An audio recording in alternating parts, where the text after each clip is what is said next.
क्या कभी आपने सोचा है कि जो इंसान बोल नहीं सकता, क्या उसकी भावनाएं भी नहीं होती? क्या समाज उसकी पीड़ा को समझ पाता है? गूंगिया कहानी हमें सिखाती है कि किसी व्यक्ति की कमजोरी उसका दोष नहीं होती, बल्कि उसके प्रति हमारा व्यवहार हमारी इंसानियत की पहचान होता है। महादेवी वर्मा ने इस रेखा चित्र के माध्यम से समाज से करुणा, संवेदना और सम्मान व्यवहार की अपील की है। यही इस कहानी का सबसे बड़ा संदेश है। तो चलिए सुनते हैं महादेवी वर्मा की लिखी कहानी गूंगिया। मैंने स्वयं चाहे कम पत्र लिखे हों, पर दूसरों के लिए पत्र लेखन मेरा कर्तव्य सा बन गया है। क्या अपना देहात और क्या पहाड़ी ग्राम, सब जगह मेरी स्थिति अर्जीन वीस जैसी हो जाती है। कहीं कोई दुखिनी माँ दूर देश भाग जाने वाले पुत्र को वात्सल्य भरा उत्तर लिख भेजने के लिए वकील है। कहीं कोई ससुराल की बिंदिनी बहू भाई को सावन में आने की स्मृति दिलाने के लिए आतुर है। कभी कोई एकानी गृहिणी दूर देश में नई गृहस्थी बसा लेने वाले सहधर्मी के पास कुशल क्षेम भर लिख भेजने का अनुरोध पहुंचाना चाहती है। कभी कोई रोगी अपनी सहोदरता की दुहाई देकर नगर स्थित मजदूर सहोदर को रुपया भेजने के लिए विवश करने की इच्छा रखता है। कहीं कोई चाचा रक्त संबंध के आधार पर भतीजे से बैल खरीदने की सहायता मांगते हैं। कहीं कोई बहनोई विवाह संबंध का उल्लेख कर साले से रहन खेत छुड़ा देने का अनुरोध करता है। इस प्रकार पत्र प्रेषक के वर्ग में सीमातीत विविधता है। पत्र के विषय इतने भिन्न रहते हैं कि कोई पत्र लेखन कला का विशेषज्ञ भी किंकर्तव्य मूढ़ हो जाता है। फिर मेरी तो इस कला में उतनी गति भी नहीं जितनी काव्य में एक तुक्कड़ की होती है। पत्र लेखन कला में मेरी घोर अपटुता के साथ जब पत्र प्रेषक को दुर्बोधता भी मिल जाती है, तब तो यह कार्य और भी कठिन हो जाता है। वे सब एक साथ इतना कह चलते हैं कि ना वाक्यों में संगति रहती है, ना भावों में स्पष्टता। रोकने टोकने पर वे समझते हैं कि लिखने वाले में क्षमता नहीं। अंततः पत्र का कोई परिणाम ना निकलेगा। उनकी अटपटी भाषा और उलझे वाक्यों में खोई इतिवृत्त को क्रमबद्ध करना, उनके अस्पष्ट और मिश्रित भावों के साथ उनकी संगति बिठाना तथा उन्हें पत्र का जमा पहचान सहज नहीं है। इतिवृत्त को आधुनिक शैली के अनुसार पत्र की रूपरेखा देना भी कठिन है, क्योंकि पत्र लेखन के संबंध में वे ग्रामीण परंपरा के विशेषज्ञ ही नहीं, उसके कट्टर अनुयायी हैं। प्रत्येक पत्र के ऊपर चाहे श्री गणेशाय नमः लिखा जाए, चाहे श्री राम, पर इस प्रस्तावना के बिना पत्रता नहीं प्राप्त कर सकता। जिन्हें उद्देश्य करके पत्र लिखा जाता है, वे चाहे दीनता में अतुलनीय हो, चाहे कुरूपता में अनुपम, पर वे सब सिद्ध श्री सर्वोपमाय योग्य कहकर ही संबोधित किए जा सकते हैं। पत्र के विषय भी लेखक को कम उलझन में नहीं डालते, क्योंकि कथा का एक सूत्र पकड़ते ही अनेक सूत्र हाथ में आ जाते हैं। पत्र प्रेषक ना जाने कितनी अंत कथाओं के साथ अपनी कथा कहना चाहता है। इतना ही नहीं, कथा की आबाद गति से घटनाओं के क्रम का कोई संबंध नहीं रहता, पर अंततः कथाएं मुख्य वृत्त से अविच्छिन्न संबंध में बंधी रहती है। किसी को किसी संबंधी से रुपया चाहिए, इस एक बात को वह आप बीती अनेक घटनाओं के साथ ही कह सकता है, और जमींदार महाजन से लेकर गुरु मंगरू पासी तक सबको अपनी विपन्न अवस्था का गवाह बनाकर ही संतोष पा सकता है। ऐसे पत्र प्रेषक अनेक अतीत घटनाओं का इतना सजीव विवरण दे के चलते हैं कि बेचारा पत्र लेखक विस्मित हो उठता है कि वह क्या लिखे और क्या ना लिखे। यह निर्णय उस पर नहीं छोड़ा जाता। वह कुछ गड़बड़ी भी कर दे तो अंत में वे पत्र सुनाने के लिए अनुनय विनय करके उसे और भी अधिक असमंजस्य में डाल देते हैं। जो वे कुछ लिखना चाहते हैं उनकी इतनी मौखिक आवृत्तियां हो चुकती हैं कि वे अपने कर्तव्य के उपेक्षणीय अंश का भाव भी तुरंत जान लेते हैं। कागज में इसे लिखने का स्थान नहीं, यह कहने पर भी छुटकारा मिलना कठिन है।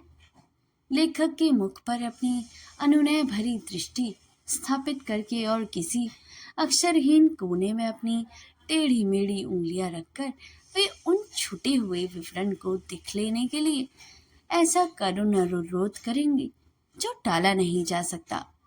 मार्जिन या कोने को खाली छोड़ने के लिए संदेश का कोई अंश छोड़ देना उनकी दृष्टि में अनुचित है। समूचा कागज अब अक्षरों से लित-पुत जाता है। तब वे निरुपाय होकर लिखने का अनुरोध बंद कर देते हैं।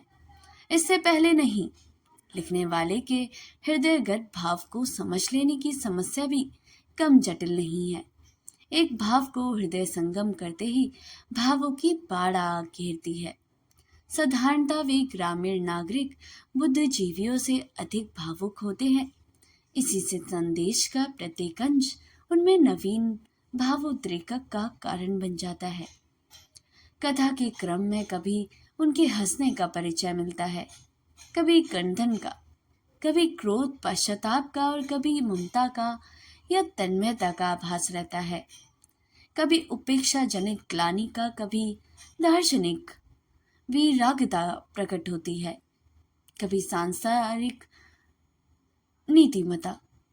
सारांश यह है कि घटना काल स्थान आदि के अनुसार भाव में परिवर्तन होता चलता है, पर लेखक उनकी ओर से लिखे हुए पत्र को किस भाव की प्रधानता दे यह जानना सहज नहीं। एक पिता अपने दूरदेशी पुत्र को उसकी कर्तव्यहीनता और उपेक्षा के लिए डांटना चाहता है। पत्र लेखक उसकी ओर से कठोर भर्त्सना के शब्द लिखते लिखते अचानक उन वाक्यों में आंसुओं का गीलापन अनुभव करेगा। फिर सिर उठाकर देखते ही उनके सामने कठोर न्यायाधीश जैसे व्यक्ति के स्थान में एक रोता हुआ भावुक और दीन पिता आ जाएगा। इन दोनों में कौन सत्य है यही बताना कठिन हो जाता है। तब फिर किसकी बात लिखी जाए यह जानना तो और भी दूर की बात है। लिखने के उपरांत अनेक बार मुझे पत्र फाड़ कर फेंक देना पड़ा है, क्योंकि लिखने वाला व्यक्ति अंत में वह नहीं रहता जो आरंभ में था। ऐसी दशा में वही भेज देना अन्याय ही नहीं, व्यवहारिक दृष्टि से हानिकारक भी होता है, क्योंकि पाने वाला उनके मन के भाव यथार्थ ना समझ सकने के कारण भ्रांत धारण कर लेता है। पत्र प्रेषक के संबंध में सारी समस्याओं का समाधान कर लेने के उपरांत भी एक कठिनाई रह जाती है। एक व्यक्ति के पत्र में गांव भर कुछ ना कुछ लिखाना चाहता है। किसी की ओर से पालागन लिखना है तो किसी की ओर से आशीष, किसी और से जय राम जी पहुंचना है तो किसी की भेंट से अंक बार। कोई पाती आधा मिलन है, लिखावट अपने कवित्व का परिचय देना चाहता है, तो कोई हुई है सोई है जो राम रची राखा लिखवाकर दार्शनिकता का। कोई बछिया बेचने की सूचना देना आवश्यक समझता है, कोई भैंस खरीदने की, किसी के लिए खेत की बेदखली का संवाद भेजना अनिवार्य है तो किसी के लिए छप्पर गिर जाने का, कोई कुआं उगाड़ने का कथा सुनाने को आकुल है, कोई पोखर सूखने की। ऐसा व्यक्ति खोजना कठिन होगा जो परिचित व्यक्ति को कुछ संदेश न भेजना चाहे और छोटे ग्रामों में नागरिक जीवन का विच्छिन्नताजनक अपरिचय संभव ही नहीं होता। इसी कारण सब एक दूसरे से विशेष परिचित ही मिलते हैं। यदि जिसे पत्र लिखा जाता है उससे विशेष परिचय तो नहीं, तो पत्र लिखाने वाले से तो रहता ही है। इसी नाते सब छोटे बड़े यथा योग्य लिखवाना नहीं बोलते। कोई काका से विशेष परिचित होने के कारण भतीजे के कर्तव्य को विषयक उपदेश देने के लिए उत्सुक है। कोई भांजे ने घनिष्ठता के कारण कोई मामा को प्रणाम लिखवाना चाहता है। कोई मौसी के परिचय के नाते बहनौतीन के पति को आशीष पहुंचाने की इच्छुक है। कोई भतीजी की सखी होने के कारण चाची के पितिया ससुर को पालागन भेजना आवश्यक समझती है। ऐसी दशा में संबंध, असंबंध, परिचय, अपरिचय अंतर कोई महत्व नहीं रखता। मेरे जैसे व्यक्ति से कुछ ना लिखवाना में उन्हें अपमानजनक लगता है। साहू जी के आले में तेल धब्बों से भरे लिफाफे के स्थान में मेरे बैग के बगले में पंख जैसा उजला लिफाफा निकल जाता है। हल्दी की पुड़िया खोलकर निकाले हुए कागज की तुलना में मेरी कॉपी का कागज बड़ा और स्वच्छ जान पड़ता है। पटवारी की चौपाल के कोने में स्थापित बिना ढक्कन की दावत और काली कलम में वह आकर्षण नहीं जो मेरे चमकीले फाउंटेन पेन में मिलना स्वाभाविक है। पिछौरी के कोने में बांधकर लाई हुए मैंने सिकुड़नदार टिकट के सामने मेरे टिकट ही अधिक विश्वसनीय जान पड़ते हैं। पत्र लेखन के ऐसे उत्कृष्ट साधन लेकर बैठे हुए लेखक से जो कुछ नहीं लिखवाता वह अपनी लोकाचार विषयक अनभिज्ञता प्रकट करता है। इसी कारण सभी दो आखिर लिख देने के लिए अनुरोध करने लगते हैं। मुझे इस तरह जंगम पोस्ट ऑफिस बनने की कौन सी आवश्यकता है? मेरे लिखे पत्र कहीं पहुंच भी सकेंगे या नहीं? क्या मेरा टिकट लिफाफा सप्लाई डिपो संगिनत नहीं है? क्या मेरी यह अर्जिन वीसी निठल्लेपन का परिणाम नहीं? यह सब प्रश्न उनके हृदय में एक बार भी नहीं उठे। परमार्थ का उच्चतम भावना के साथ भी नागरिक जीवन में प्रवेश करने पर व्यक्ति को अविश्वास और संदेह के अनेक पैने तीरों का लक्ष्य बनना पड़ता है। नागरिक जीवन का आकारण संदेह कर्मनिष्ठा को पंगु और उनका लक्ष्यहीन दुराव जीवन दर्शन को भ्रांत कर देता है।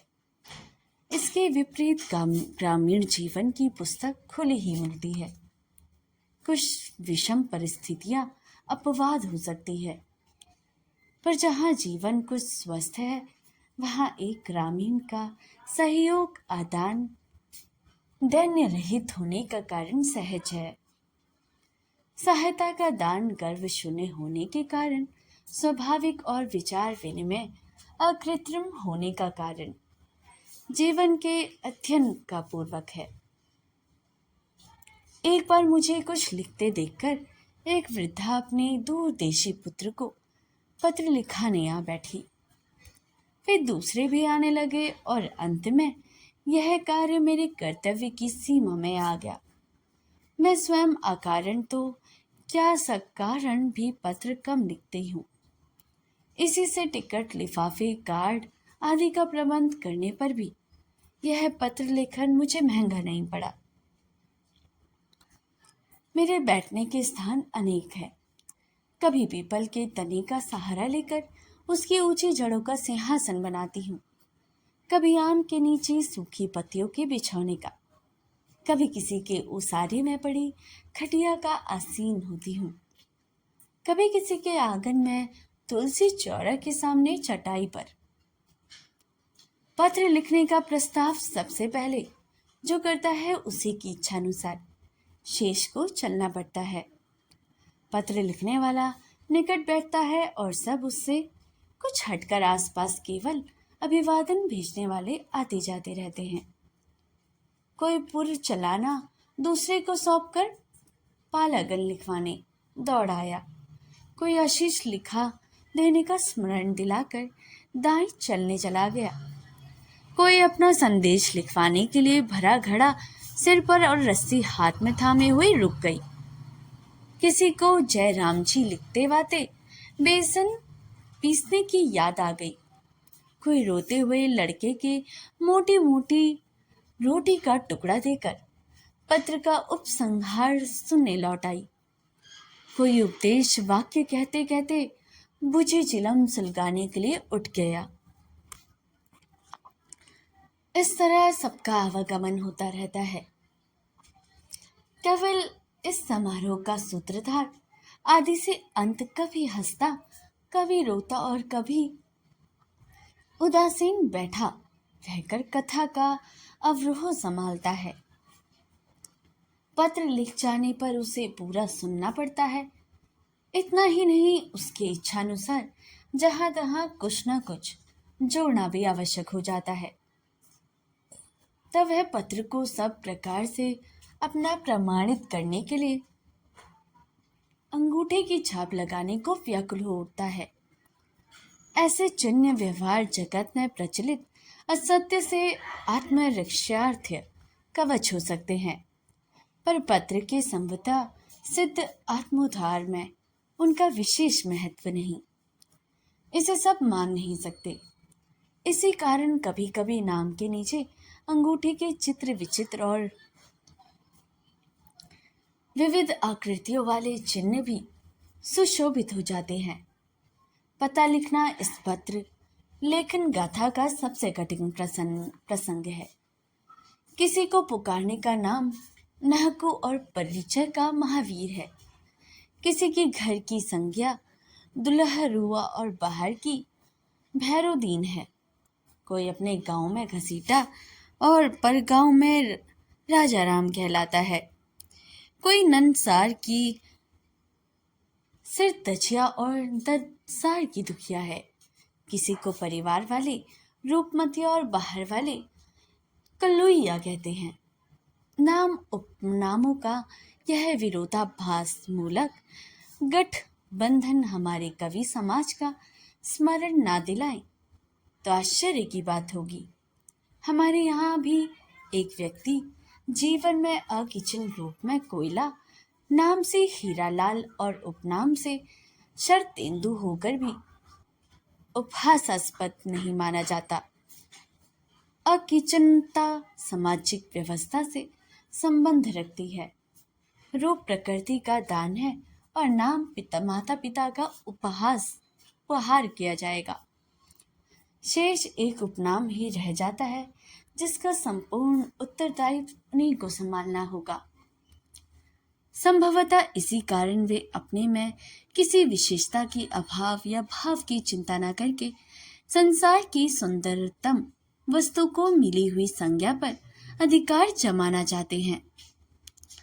कवि परंपरा ने जिन शब्दों के प्रति विशेष पक्षपात दिखाया है, उनके प्रति उपनाम अन्वेषकों का आकर्षण स्वाभाविक ही कहा जाता है। पर जब उन शब्दों के अर्थ और उनके द्वारा सांकेतिक व्यक्तियों में किसी प्रकार भी सादृश्य नहीं मिलता, तब उनकी स्थिति विचित्र हो जाती है।